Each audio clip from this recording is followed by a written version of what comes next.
Bismillahirrahmanirrahim. Rabbi shrah li sadri wa yassir li amri wahlul 'uqdatam min lisani yafqahu qawli. Assalamu alaikum and good afternoon, ladies and gentlemen.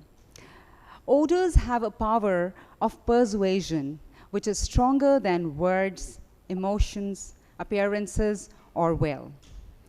And this persuasive power of an odor cannot be fended off.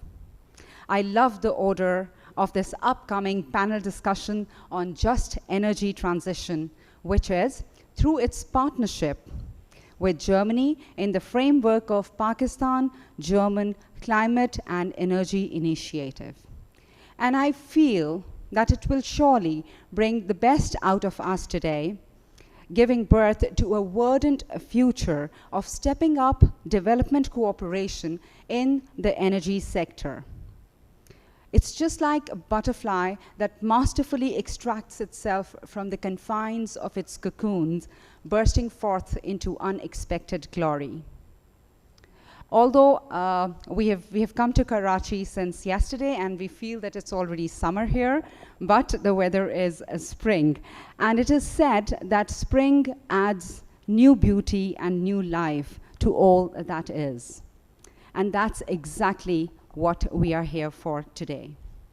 I welcome you all to this magnificent setting for the second International Development Conference at the Institute of Business Administration in Karachi. My name is Sadaf Abid, and I am highly excited and honored to be moderating this panel discussion and overall the event today. By way of introduction, I'm an international consultant, having worked with various international organizations, and I'm certified by the International Training Center of the ILO, which is a training arm of the United Nations. My area of work focuses specifically in the development sector on youth employment, engagement, and entrepreneurship. And this is exactly where I would like to link up the purpose and the aim behind this panel discussion today, which is to explore the potential of business with focus on youth incubators to contribute to the just energy transition with a focus on business opportunities. It is also to explore the priorities, the threats, and the funding opportunities. And it is also to enhance stakeholder coordination and engagement mechanisms to take forward collective efforts for a clean and green energy agenda. I'm very happy and we are highly privileged to have amongst us Ms. Stoyanka Shitish, who is the Cluster Coordinator for Climate and Energy for GIZ Pakistan. And I'm very happy, and I would request you all to please join me in welcoming Ms. Stoyanka on the stage to formally welcome you all on behalf of GIZ. Ms. Satish.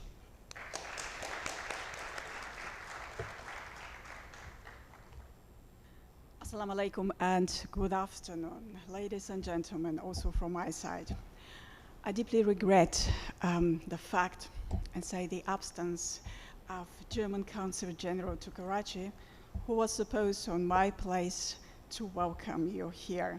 Well, which leaves me, of course, with the delight and honor to welcome you today to our panel discussion on just transition. Let me first congratulate the Institute for Business Administration for organizing this amazing event. And of course, I'm very thankful to our honorable panelists who are making themselves available for the discussion today. The topic of just transition is very important for Pakistan, so it is also for Germany, as a long-standing partner of Pakistan with a more than 60 years of development cooperation.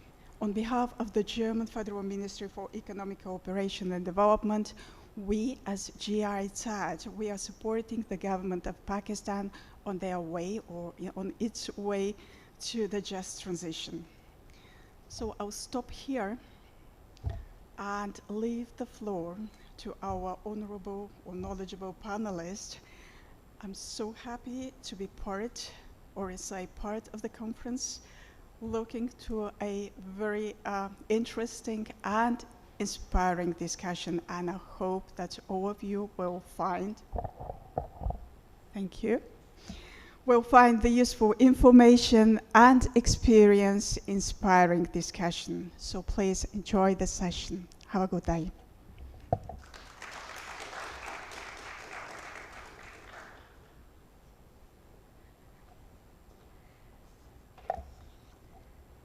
Thank you, Stoyanka, for sharing, for welcoming everybody on behalf of GIZ, and I'm sure that we are going to have a great session today. So before we formally get to the panel discussion session, we have amongst us another very special person, Mr. Hartmut Behrend.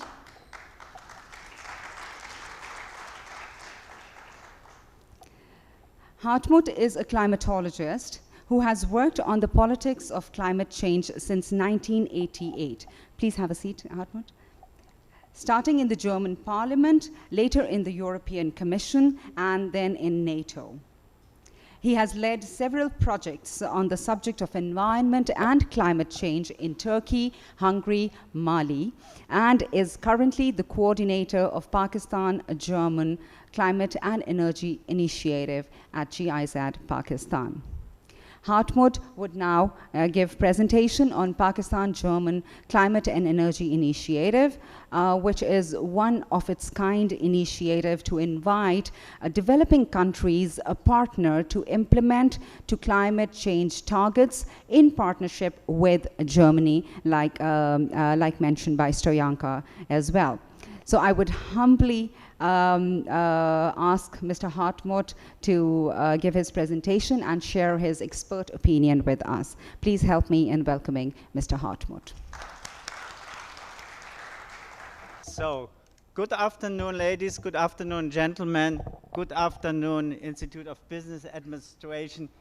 Dear Sadaf, thank you very much for this very, very kind and warm introduction word, which flattered me very much. You know, we are talking about climate change.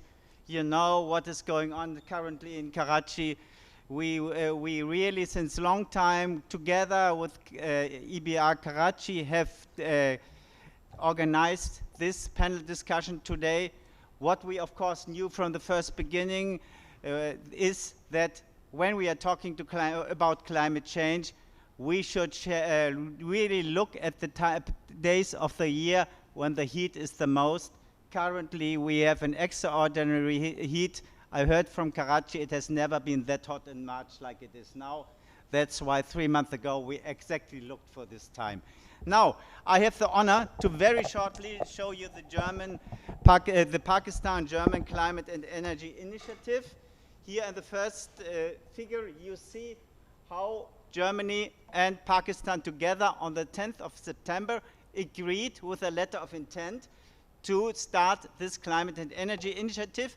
I would like to give, here you see Malik Aslam, he's the Honorable Minister of Climate Change, together with the Minister of Economic Cooperation in Germany, how they signed the letter, and we already as Climate and Energy Initiative organized a big roundtable on climate finance on that event. Next slide, please. Just to tell you a little bit about the background of the climate and energy initiatives. So Germany decided, in order to upstep the importance and the cooperation on climate change, to establish with certain countries climate and energy initiatives to go together forward to reach the climate, to reach the climate targets. And of course, when reaching the climate targets, we have to see at the most important fields where we can reduce emissions. And this is the energy transition. And what is important for us, leaving nobody behind. That means that not the poor who are falling out of jobs are suffering. That means we are talking about just energy transition. Germany looked around, which are the best partners of the world? And the eye fell to Pakistan.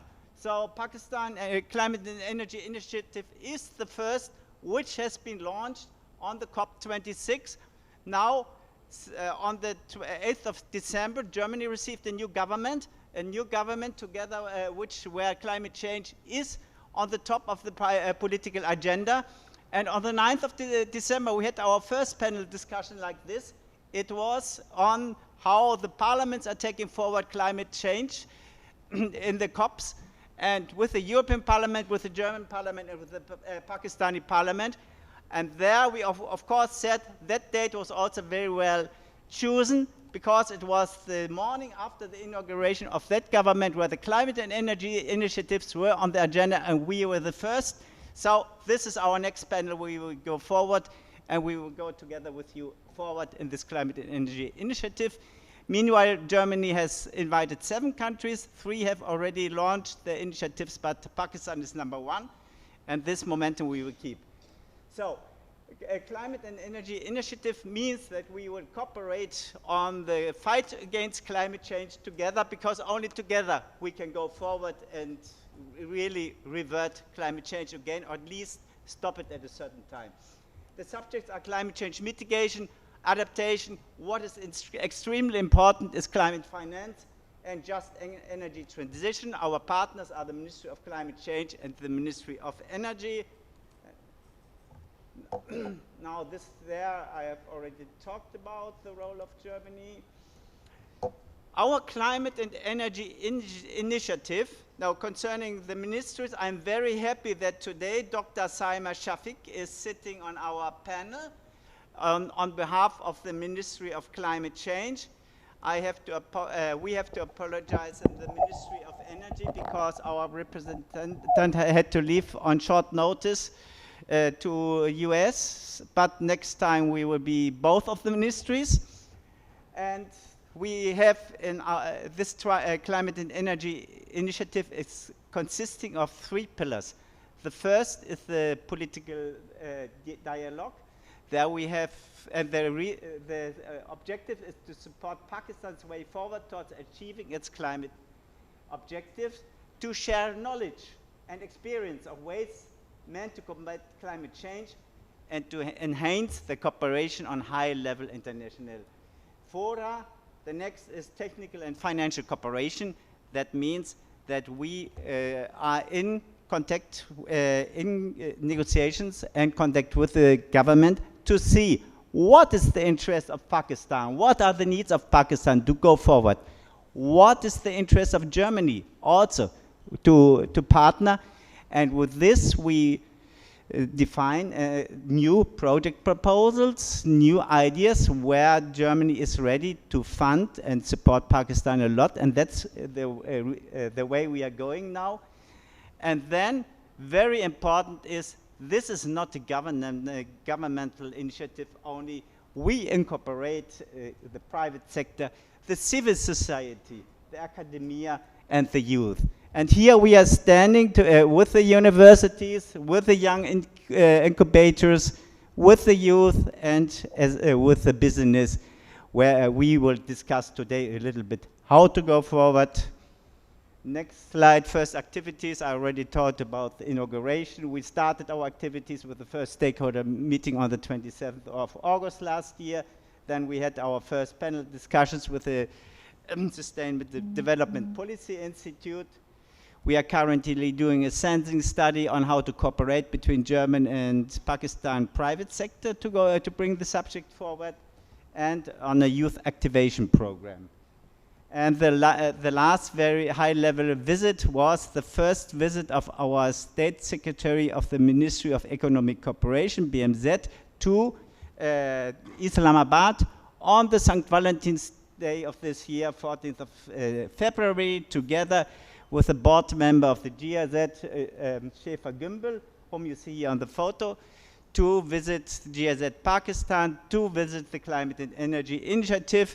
And I'm happy that Mr. Harun Sharif, who was also in the consultations with them, is together with us today here as well. So we are cooperating already since quite a time on that subject. And no, this was all what I wanted to present today of the Climate and Energy Initiative. So we are starting off now. This is the last panel discussion, which highlights a bit what we are doing. We are step afterwards into the activities, having stakeholder consultations with the private sector, with the youth, or having the high-level consultations, and moving forward with the Climate and Energy Initiative, and you're all invited to be together with us. Thank you so much.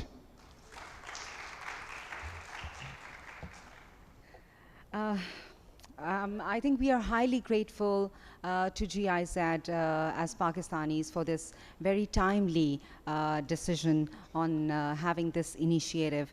And as Hartmut said, together we can go forward. Thank you, Hartmut, for sharing this presentation and details of the initiative with such flair and finesse. Thank you.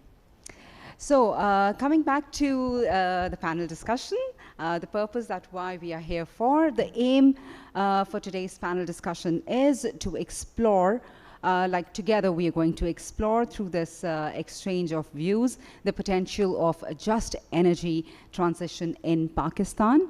It would also be to raise awareness for the youth, like students like you, and the private sector, and creating and exploring more avenues for potential business opportunities for youth incubators in the energy sector. So I would now like to invite our distinguished panelists to be seated on the stage as I call out their name, and later I would be giving a brief description. It is a kind of hybrid model of panel discussion because we are having an online panelist with us as well. She is Samantha Smith. Samantha, are you with us? Is Samantha with us? Yes, I am. Good morning. Okay. Or afternoon, rather. Okay, great. So Samantha is the director of Just Transition Sector Brussels, that was established by International Trade Union Confederation and partners to help unions get good plans for just transition at all levels. Previously, Samantha was the global climate and energy leader for WWF, and she's also served as the director of WWF's Arctic program. Ms. Smith has held senior roles within the new energy division of Statoil in Norway and has led several projects as well as commercial management of large-scale renewable energy projects. Please put your hands together and let's not make Samantha feel that she is away. Let's make her feel as warm as possible, as if she is between us. Thank you. I really like the audience, and students are always good. Mr. Harun Sharif, Senior Advisor, Finance for Development, UNDP. Mr. Harun Sharif, please come on the stage. Mr. Sharif is a Pakistani economist who served as the Minister of State and Chairman, Board of Investment under Prime Minister Imran Khan from 2018 to 2019. Prior to this, Mr. Sharif served as a regional advisor to the World Bank Group for South Asia and remained senior regional advisor to the UK's Department for International Development. We also know that department as DFID. And to add to all this, he's also a distinguished fellow of the National Defense University, Pakistan. Thank you very much, Mr. Harun Rashid, for being here. Sharif. Dr. Saima Shafiq, I would appreciate if you can just give a big round of applause and she can come on the stage. Dr. Saima is the National Project Manager WASH, which is Water, Sanitation and Hygiene, under the Ministry of Climate Change. Dr. Shafiq has spent more than 15 years as a WASH specialist, policy maker and climate change consultant. She has led a wide range of projects with the corporate sector and has served as a consultant with various international organizations. Dr. Shafiq holds a master's degree in public health and MPhil in environmental sciences. Thank you very much for being here, Dr. Saima Shafiq. And last but never the least, Mr. Humayun Azad, CEO of Ray Analytics. Mr. Azad has experience as a renewable energy consultant, being a proponent of the transition to cleaner energy in Pakistan. He takes keen interest in the development of policies and regulations aimed at facilitating a faster transition to green energy. In addition to project-related advisory, he has published a paper on employment generation potential of renewable energy through domestic manufacturing of renewable energy components. Thank you, Mr. Humayun Azad, for being here with us.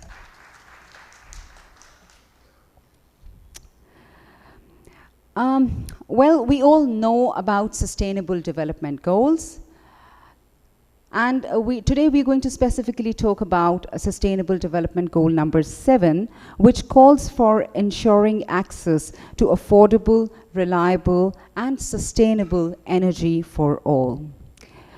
Thus, the importance is of analyzing the impact of energy sector in Pakistan is as critical as analyzing the economic sector.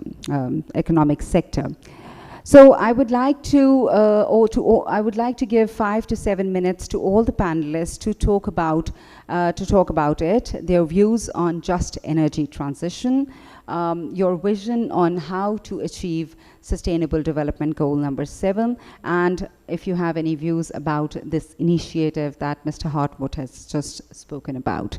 So maybe we will start with Miss Samantha Smith. Miss Samantha? Samantha? Yes. Yes. Yes, here I am. Yeah. Samantha, just one tip. Thank you very much for being here. I would appreciate if you can be a little louder because I think the line is not very clear. Thank you. Okay. So good afternoon, everyone. I hope you can hear me. You can hear me well. Yes, we can. Great.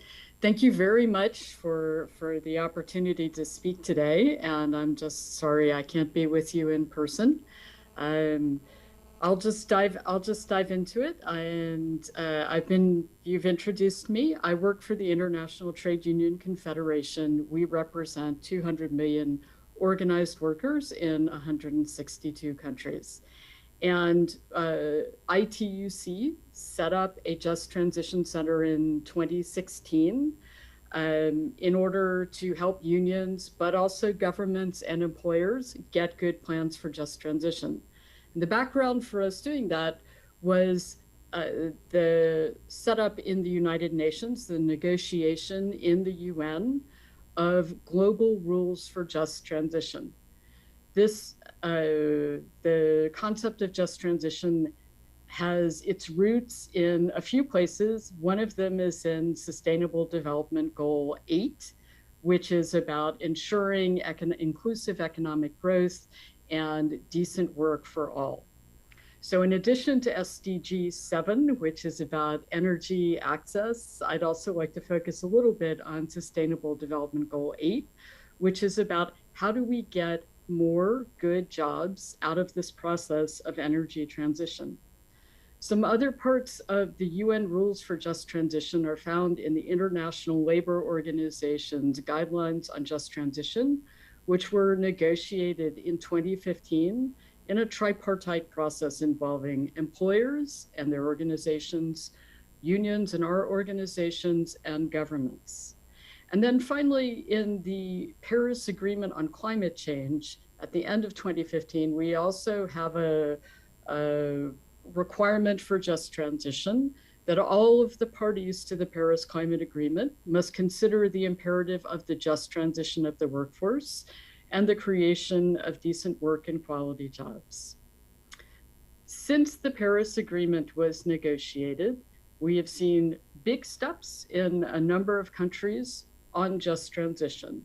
So, for example, not to speak for Germany, but Germany actually has just transition as a kind of pillar of its foreign policy and of its domestic policy, and has in fact negotiated a national agreement for the phase out of coal-fired power, but also the construction of vast amounts of new renewable energy, all with a focus on jobs and making sure that no one is left behind.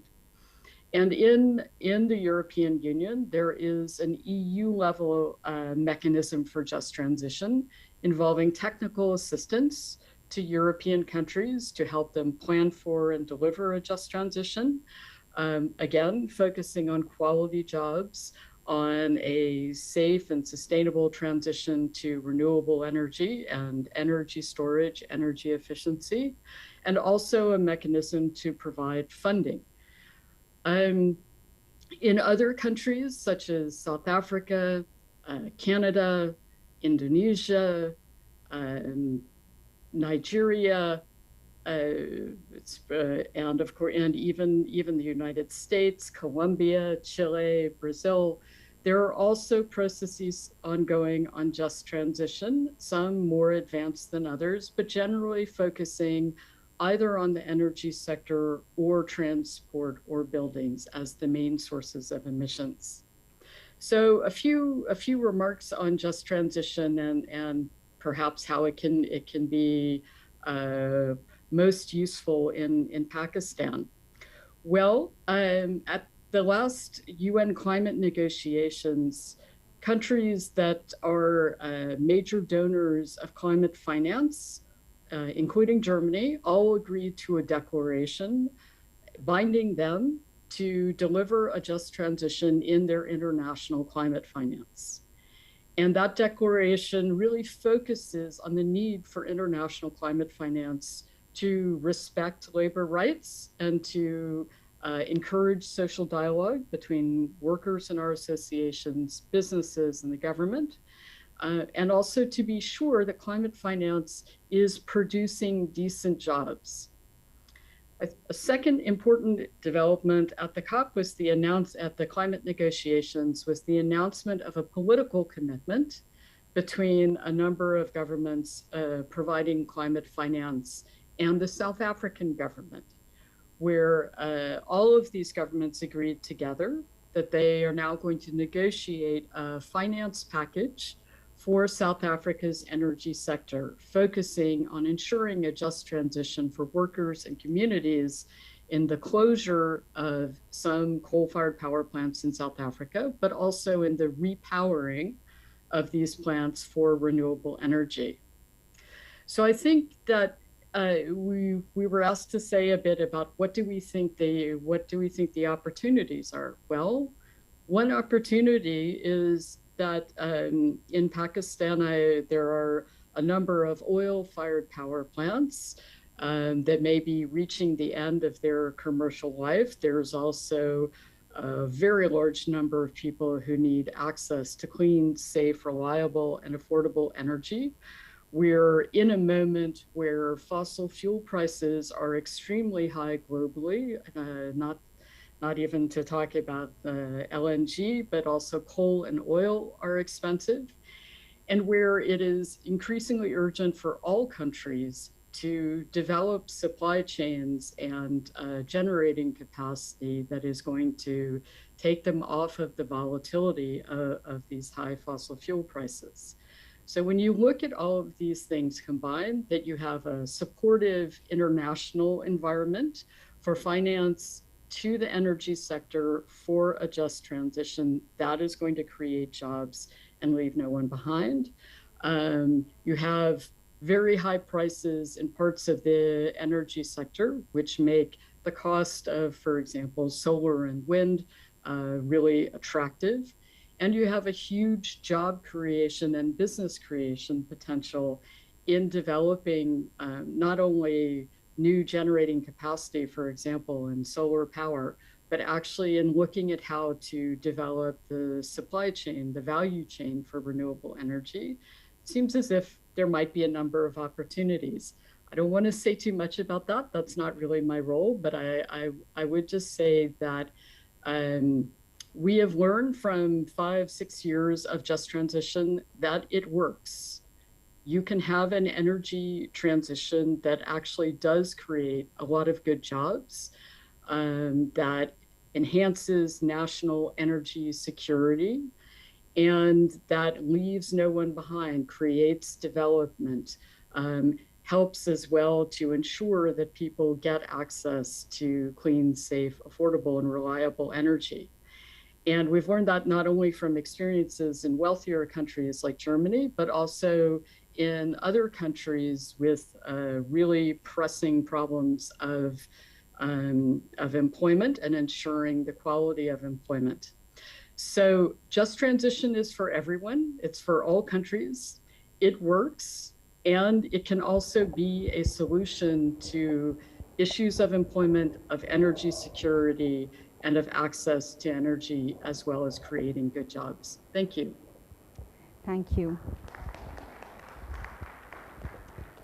Thank you very much, Samantha, for that vision that you've shared. And since you've spoken a lot about the funding opportunities, I would now like Mr. Harun Sharif to please share his view about it, because his current designation is Senior Advisor Finance for Development. So what do you think? Bismillah ar-Rahman ar-Rahim. Thank you very much. I hope people can hear me. Is it working? So first of all, many thanks to the organizers, IBA Karachi, GIZ, distinguished panelists, ladies and gentlemen. It's very impressive to see this gathering on a Sunday afternoon, so which is quite inspiring. I would like to structure my discussion in three areas. What are we talking in terms of the challenge? So what has happened is, over the past several years, and particularly in the post-COVID era, that there is a realization that countries need to invest a lot more in building climate resilience. And it's not only linked to the issues of temperatures rising or agriculture being hit through floods or droughts. Actually, the pandemic, the more research we see, tells us that the climate impact on, we are getting affected in health-related threats or shocks is very clearly there's a causal relation. So there is a realization globally. I can vouch, being part of the government for the first year and a half, that Prime Minister Imran Khan prioritized basically, improving the environment at the highest level, and the ministry has been active. So the first part is that there is a realization that this is a challenge, and there is a political ownership to take it forward. Now the second part of my discussion is that fine, we have the realization, but can we move ahead if we continue doing business as usual? Now that is where I challenge myself for several years, and that is where I challenge all of you and colleagues, that if we continue doing business as usual, where would the huge amount of capital investment come from? It's not going to come from knowing the issue. It's not going to come from the technical assistance provided to us. We need to go out of the traditional financing arrangements for development. And what are the financing arrangements in Pakistan? Mostly we have used taxpayers' money or borrowed from multilaterals and some grants from friendly donor countries.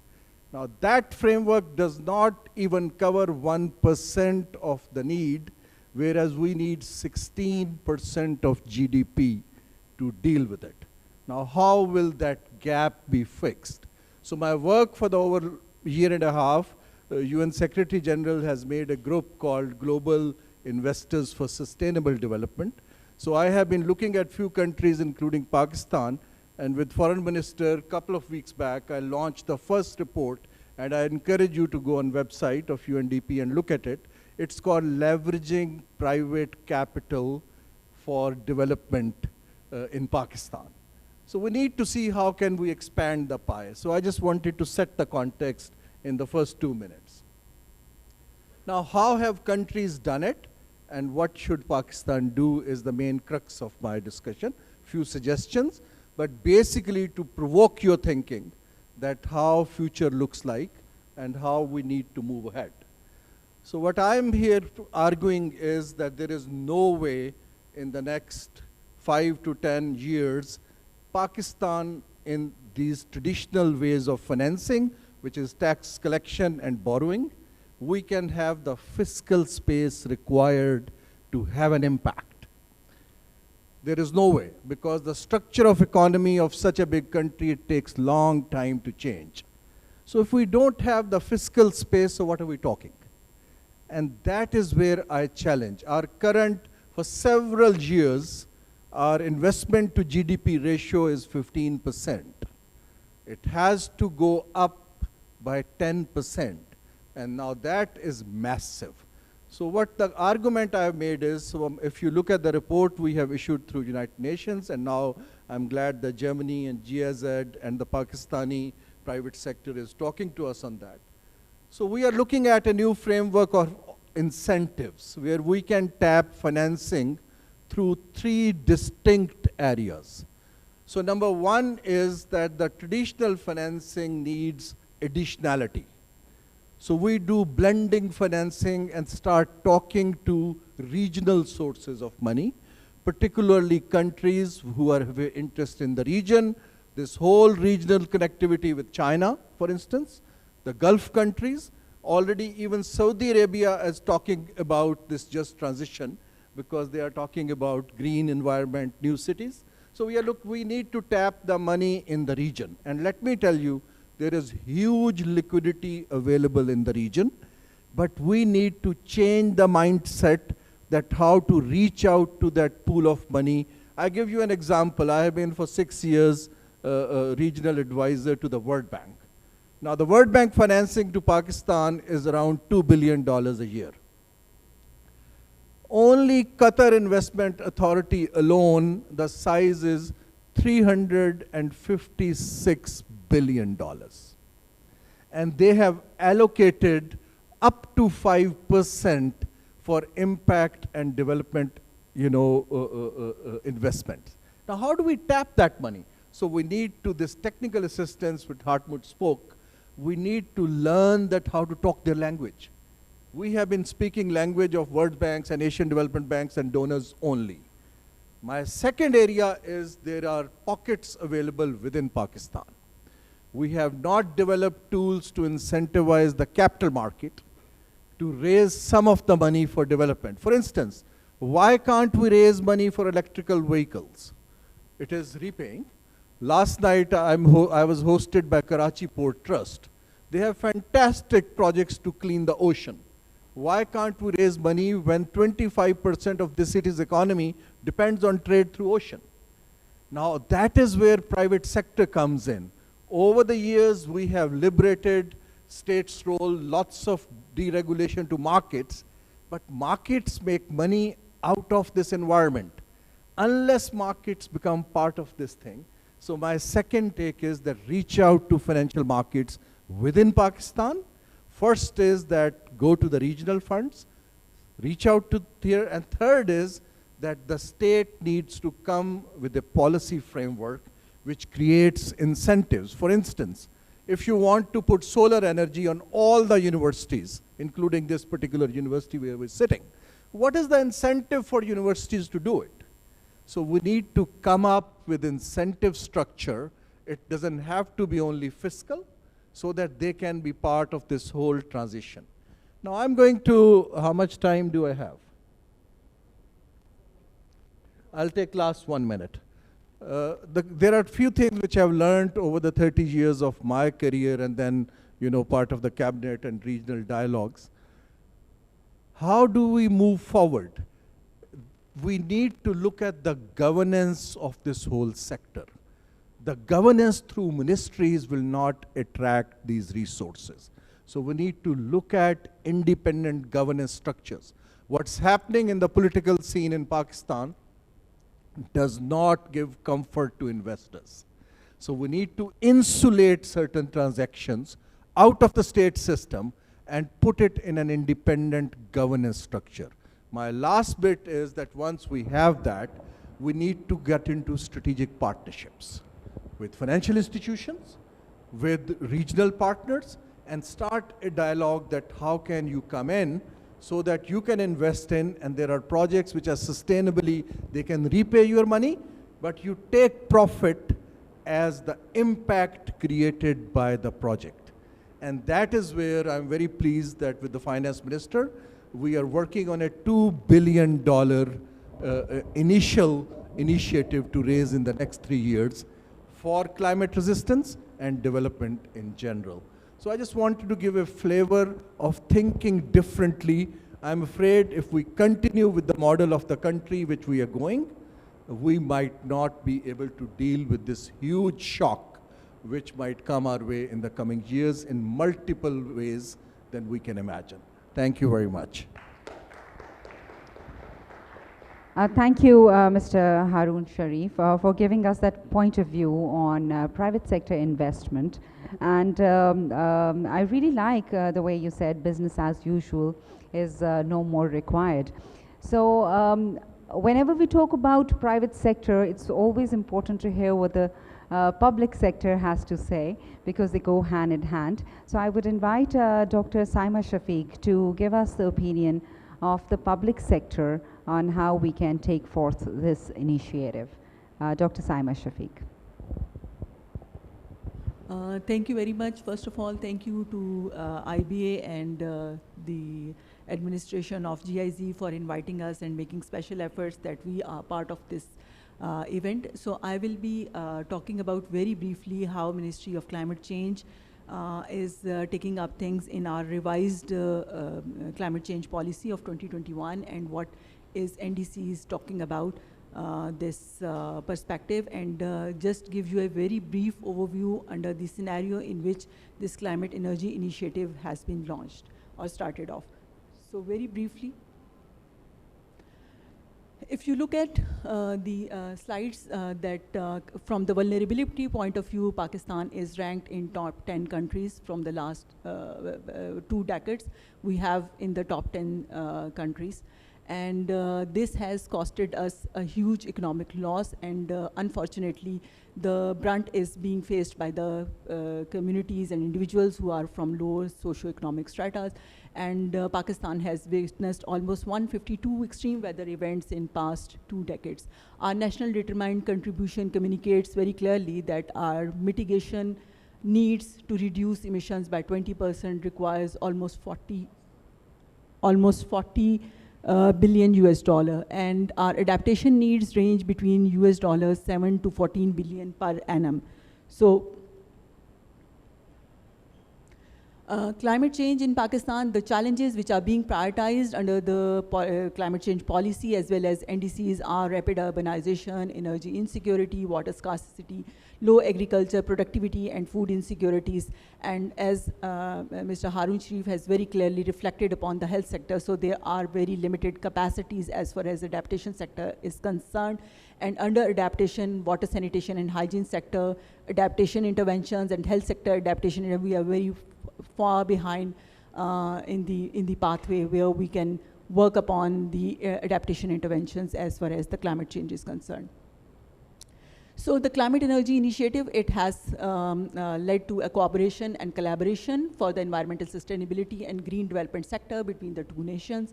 The German government has provided us the technical and financial support to implement the various environmental and climate change related initiatives under Prime Minister's vision for cleaner and greener Pakistan. It's almost 150 million euros support for climate agreement to partner Pakistan in clean energy development and nature-based solutions. The proposed work areas, so this is very important for both the partners, for the Ministry of Climate Change as well as for the Ministry of Energy, that it will be focusing on the nature bonds, climate finance and clean energy, electric vehicles, renewable energy, and water conservation.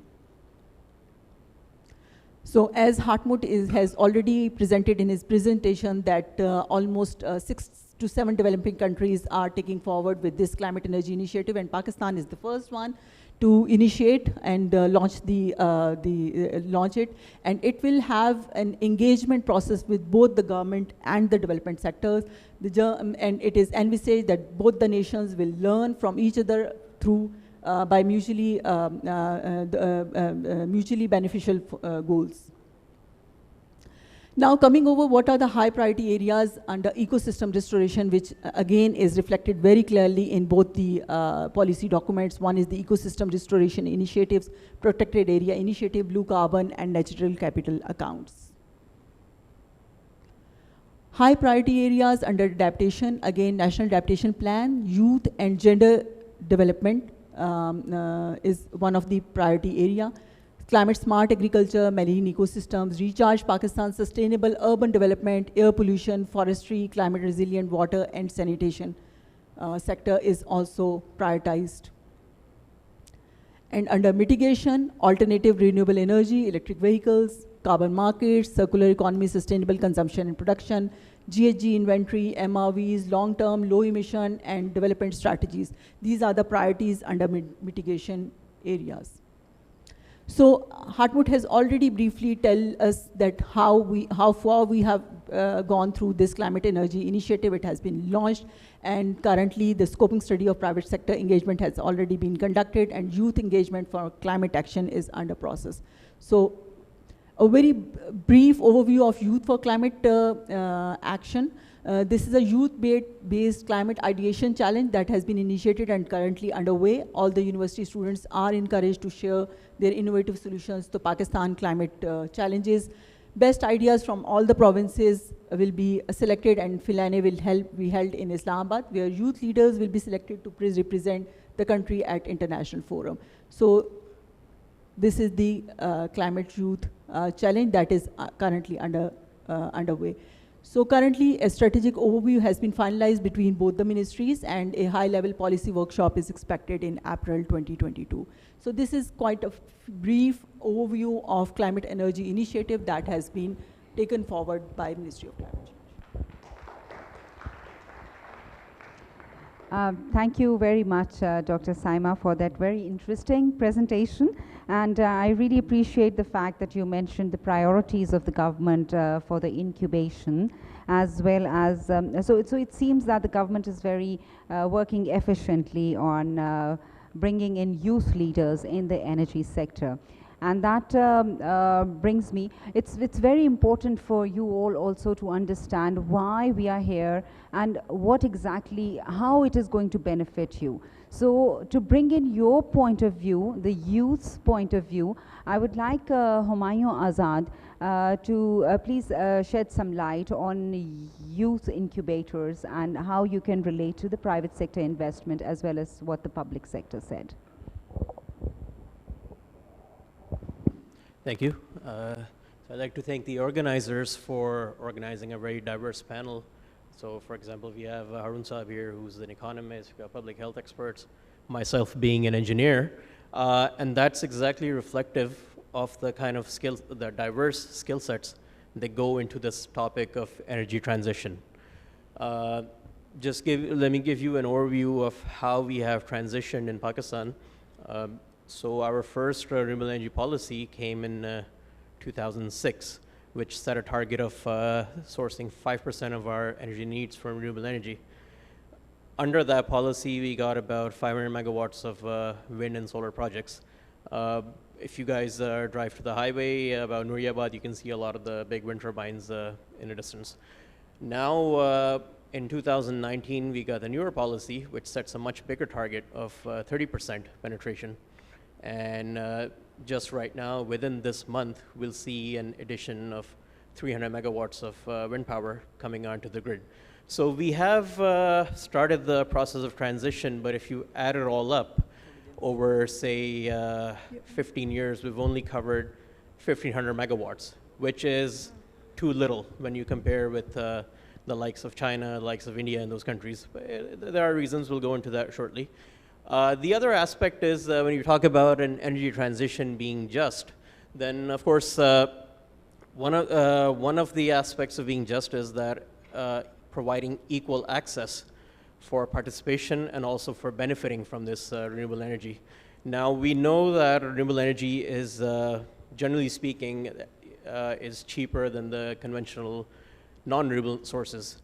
But in our country, the way we have a centralized pricing mechanism, a basket price as we call for energy, the savings that come from renewable energy that haven't exactly been passed through to the end consumers, be it residential, commercial, industrial.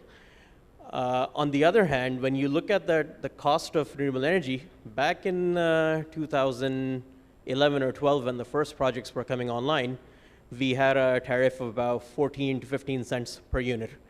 The ones which are coming online in this month are at about 5.5 cents, which is, it's quite the distance we have covered over just 1,000 megawatts. But because of the centralized mechanism that we have for pricing of power, this reduction has not exactly been passed on to the consumers. So one of the things that's going to unlock this is the upcoming energy market that we have, the competitive trading bilateral contracts market, CTBCM. You can read about the design of it on NEPRA's website. That's in the first phase, that's going to allow for loads or consumers which are in excess of a megawatt to source their own power on the market. So hopefully this will get rid of a lot of the administrative and a lot of the losses and all those costs that are built into that basket pricing. That's one element. The other is, of course, the improvement in technology. Historically, the view has been that renewables are not exactly dispatchable. You can't have any amount of renewable power when you want, which is not the case with thermals, with coal, with nuclear, and so on. So there's a bridging technology which has reached maturity, and that's energy storage. It's much the same as the energy storage that goes into electric vehicles. With that coming online, we are looking at having renewables which can maintain their output over horizons as big as half an hour to maybe a few hours. Of course, that has a cost, but the good thing is that this new renewable energy policy from 2019, it classifies energy storage as one of those emerging technologies. And on emerging technologies, the incentive that it gives to developers is that they can have a cost-plus mechanism for the tariffs, which makes it easier as compared to having developers go down the bidding route. Let me just, I'm on time? Yeah. Let me, Okay, let me fast forward to what the academia can do in this. So one thing that the academia can do is to have just simply take account of where the energy is coming from, where it's going, and where the losses are in between, and do a very sector-wise approach. Just last week, we had a cloud-first policy announced, and what I like about that policy is that it covers specific sectors and how the cloud can add value to them. Same thing is what the academia can do. You can have just develop very simple Sankey diagrams for sectors, be it transportation, be it agriculture, and that can give policymakers, even the private sector, good guidance on where the opportunities exist to speed up the transition. The other aspect, we mentioned incubators a short while ago. With incubators, so in energy, in terms of technology, yes, we may not have the access to the cutting edge knowledge that goes in developing fuel cells and how lithium is processed and so on. But with energy transition, there's a lot of generation of data. And that's because energy transition requires renewable generation, and that's more distributed in nature as compared to what we've been doing with the conventional ones. So incubators can really speed up the development, or they can put their muscle behind the development of different softwares, different analytical platforms that can help people, help developers, help project owners and consumers get the most out of the capacity that they have invested in renewable energies.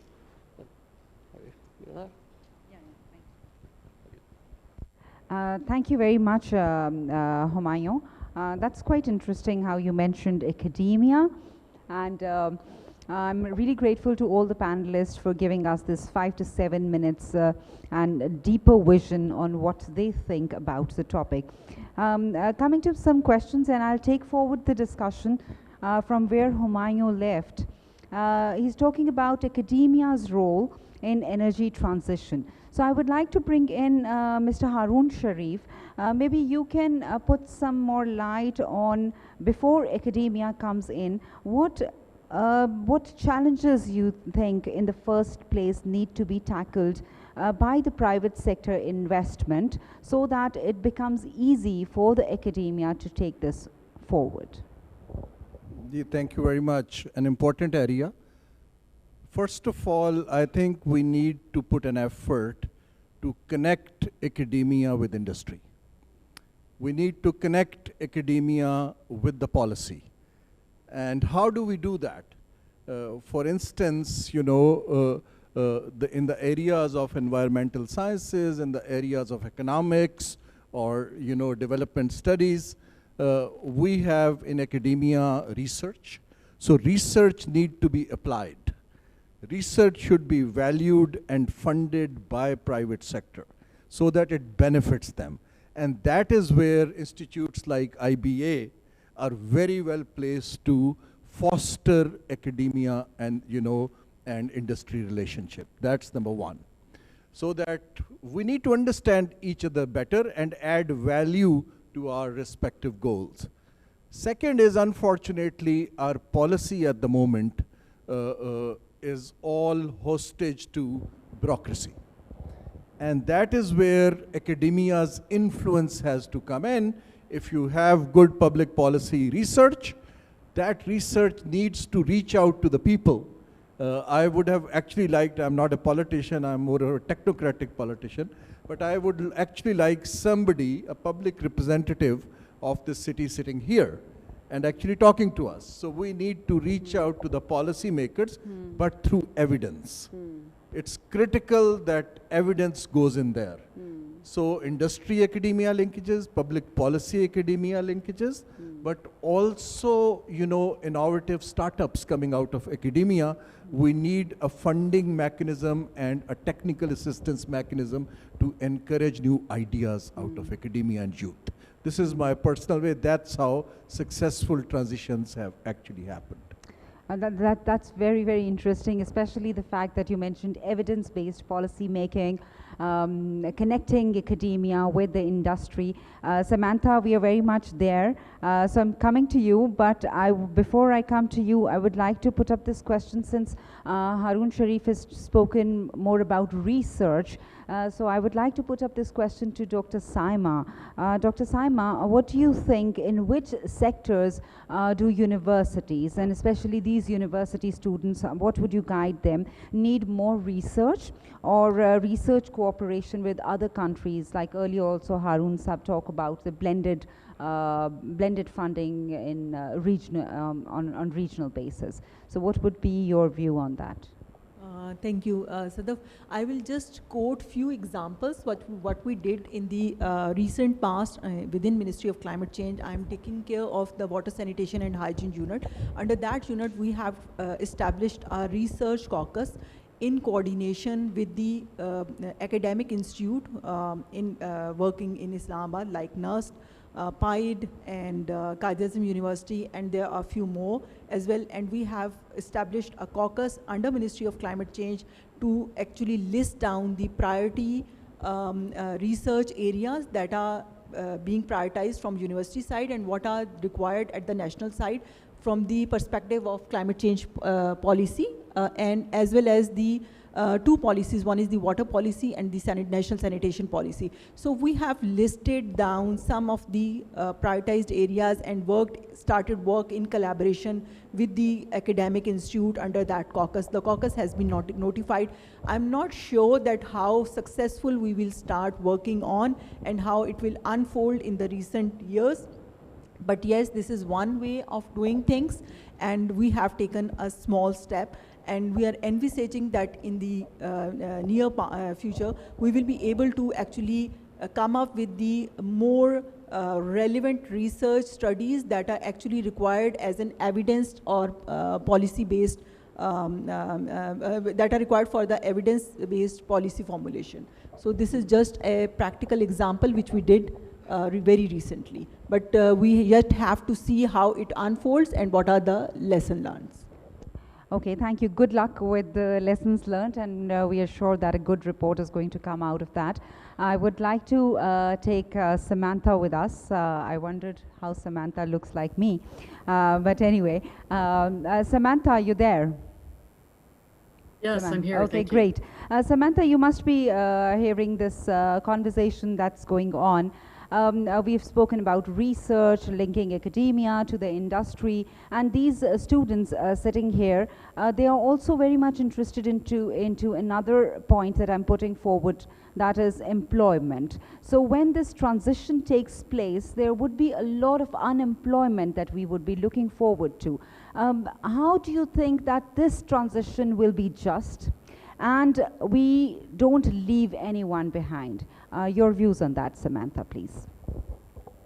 Yes, thank you. And maybe I can also tie this to the discussion that we're having about research. I mean, so far we've talked a lot about an energy transition in Pakistan, how to finance it, what are some of the policies, both on the sourcing energy, but also on the climate change front. But I think it's also important to consider the aspects that would make the transition just. So one is applying a sort of policy filter to see whether or not a particular decision or even an investment package is going to create good jobs. Because in addition to all the things you might have to do for people who might be losing their jobs, it's pretty important to make sure that there are good new jobs for people to go to. And indeed, when we're working with workers and communities and governments around the world, that's actually the first question we get. What are the new jobs? And from workers, how can we make them good jobs? So I'd like to suggest that a sort of foundation for understanding whether or not you're going to get a just energy transition, one part of it would be research on the workforce, both people, for example, in coal mining whose jobs might be affected, but also about the new jobs in solar and wind. What are those jobs? What skills are needed? What skills do you have in the existing workforce? What kind of training and education do people need in order to access the new jobs? And new jobs are not just, these aren't just blue collar jobs. There are many jobs also in renewable energy, energy efficiency, and energy storage that require university education or its equivalent. So you can have a range of good job creation also for young people and for women, but in order to get policies that do that for you, you have to understand what policies are going to create those good jobs and for whom. I think a second aspect in addition to employment is what do you do for people whose jobs might disappear?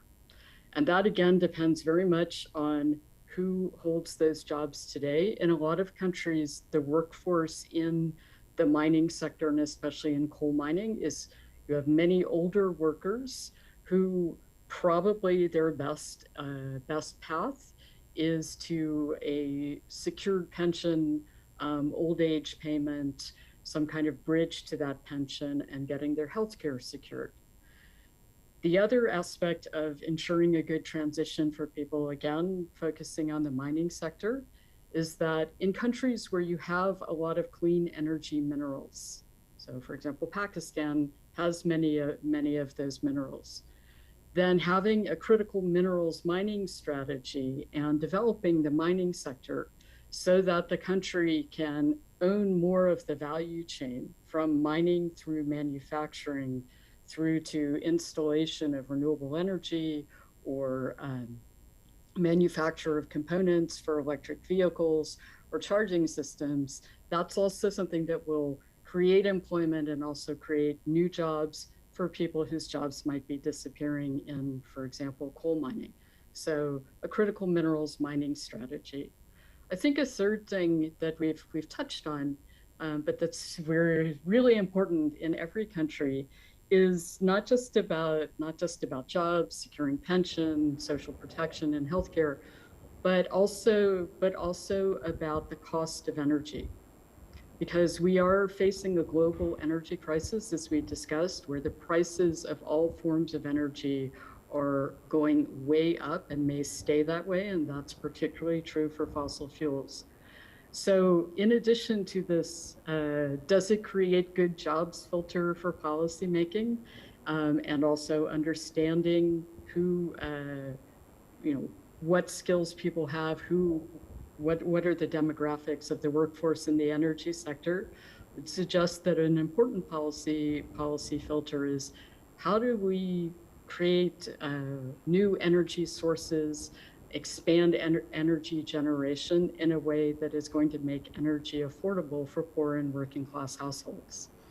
And that goes to the finance package, because unless, at least in other countries where we're working very closely with the government and with trade unions and employers, one of the big issues is the concessionality of finance.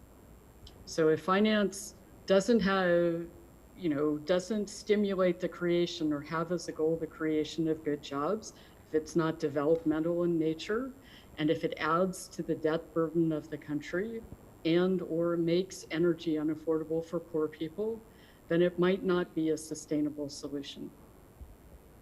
Thank you. Thank you very much, Samantha. Much appreciated. And I see two women trying to clap, but maybe if you all can together clap for all these distinguished panelists. And that's highly appreciated. And now I would like to open the floor to you, and I would appreciate, oh my God, okay, excellent, excellent. So who do I give the mic to? The lady first. Do you have a mic there? Can you? Okay, thank you.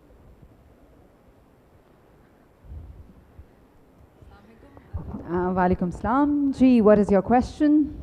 My question is from Loud, please. Can you put your mic closer? It's not working actually. You can take my mic. Okay. My question is from Mr. Harun Sharif. Either it is the sustainability, environment, or transition of the economy issues. We partially identified that it is due to the weaker governance, institutions, and our policies. My question is, when we are going to get out of this governance, institutional, and policies issues, even we know the solutions, we also discussed the solutions, but in all 3 days conference, we mostly identified that we have the governance, policies, and the institutional issues. So when we are going to get out of it?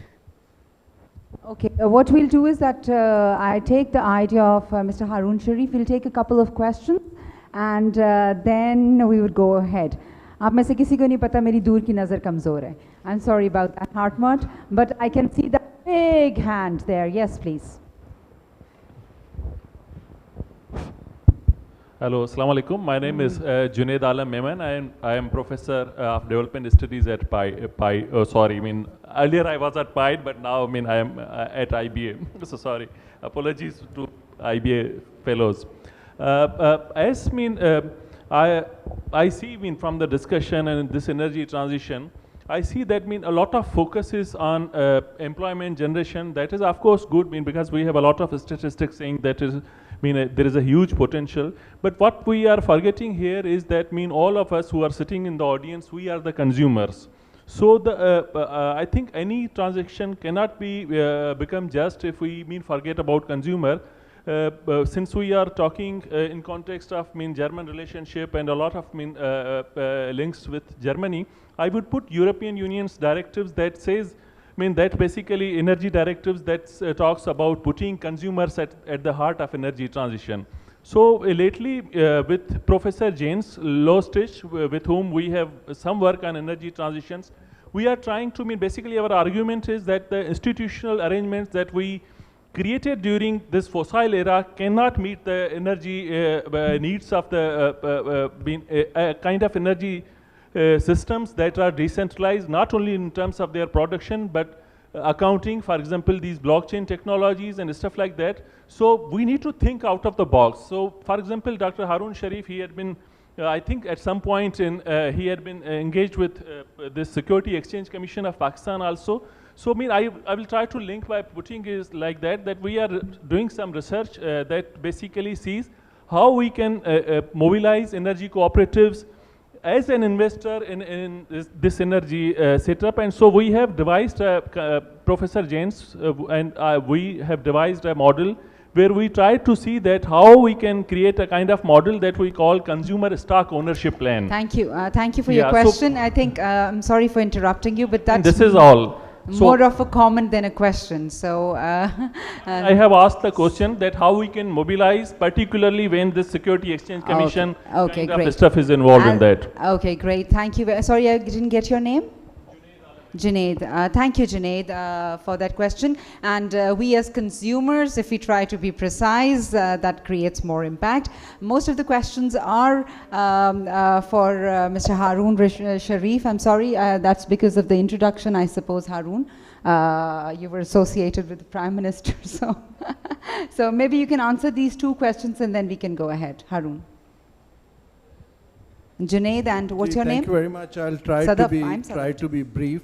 I think the question here about institutional and governance reforms, my experience and very honest response to that is that if we, like Dr. Ishrat Hussain tried, several people tried, if we try and change the landscape of institutions and improve better governance in a country which has been captured by a number of, interest groups, it perhaps, the realistic time frame would be at least 50 years. Now, as Keynes had said that all of us are dead in the long term. So what I would suggest is, and that's why I've been advising the government, that we need to insulate certain priority initiatives, like this one, take it out of the traditional governance structure, and come up with some kind of an independent space where all interest groups can oversee a good governance structure, demonstrate success, and scale it up. In the donor language, what you call is do a pilot, and then gradually scale it up. A mass scale change, because you need change in judiciary, you need change in regulation. Unfortunately, in our institutional development, somehow we make buildings first. We don't make institutions and set of rules later. So my suggestion is that we need to demonstrate better governance rather than continuously analyzing the problem. So that is how we can move forward. One quick comment on the framework question, that how can the regulatory intervention can address some of the issues in that. Again, my take here is that regulators, we have plenty of regulations. My worry is that the moment such a suggestion goes to the government, they create another authority or something for perhaps climate resilience regulation. And I would strongly urge you, don't go that path.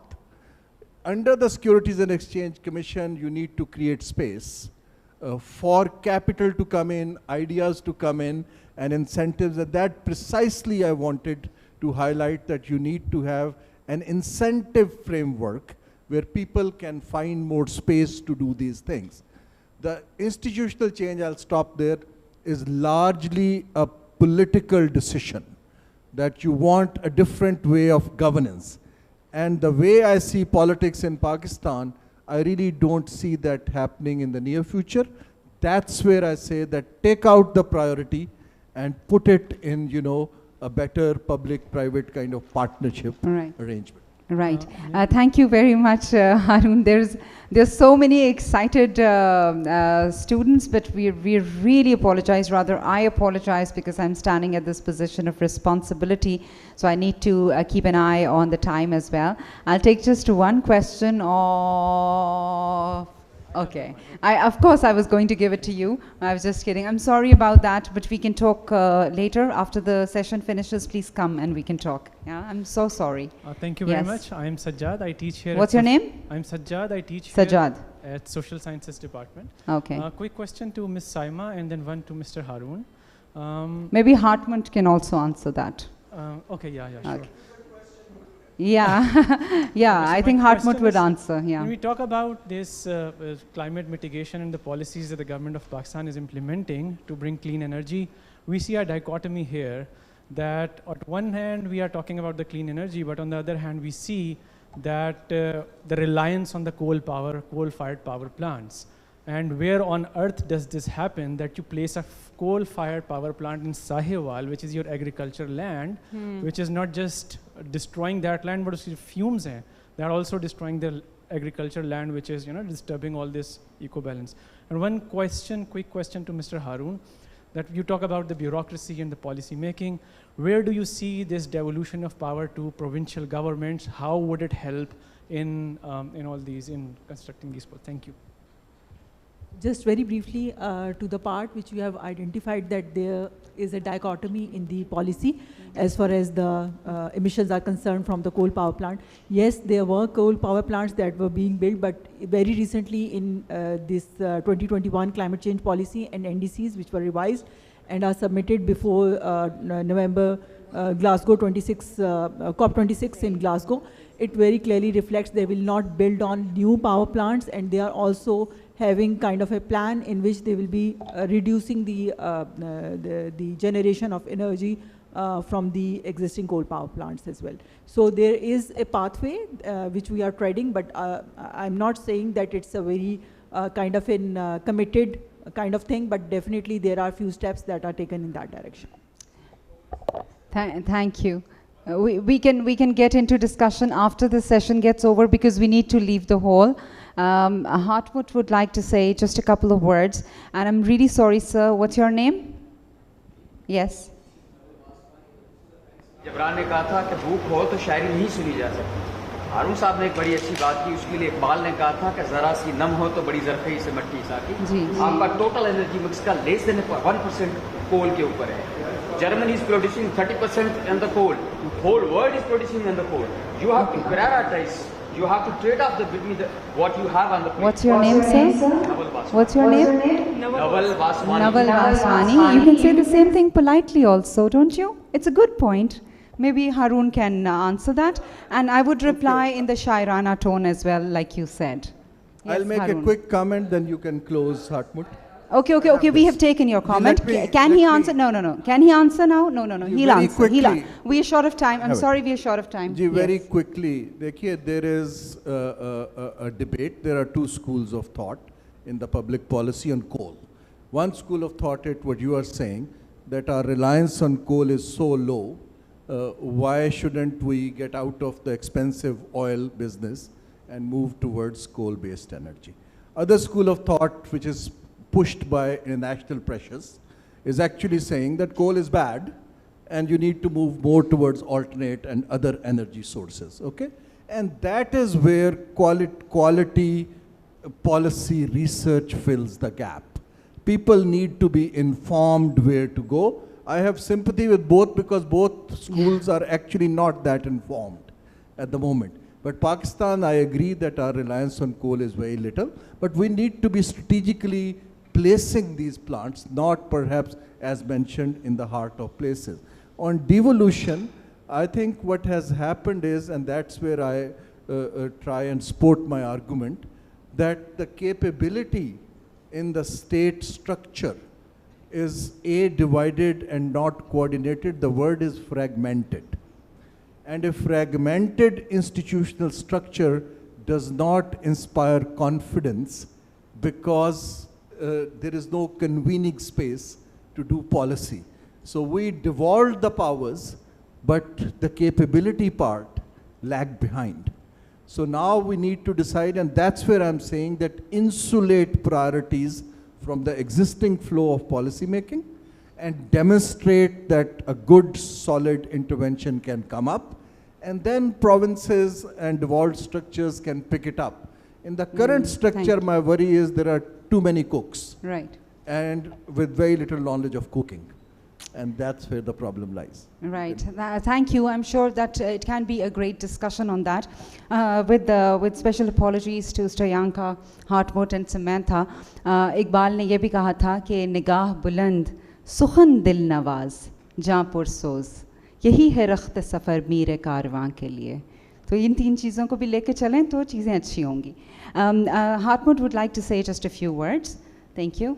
Thank you so much for giving me again the floor. And just another cook with the many cooks who are talking here and trying to boil something else. So I will boil everything together. I saw there were many different questions. I saw it in all the faces. And I tell you that we will have many more time for our stand outside. We will be there to answer all your questions. But we will do not like to overstress the hospitality. We like very much thank the IBA that they provided us this time for the panel discussion.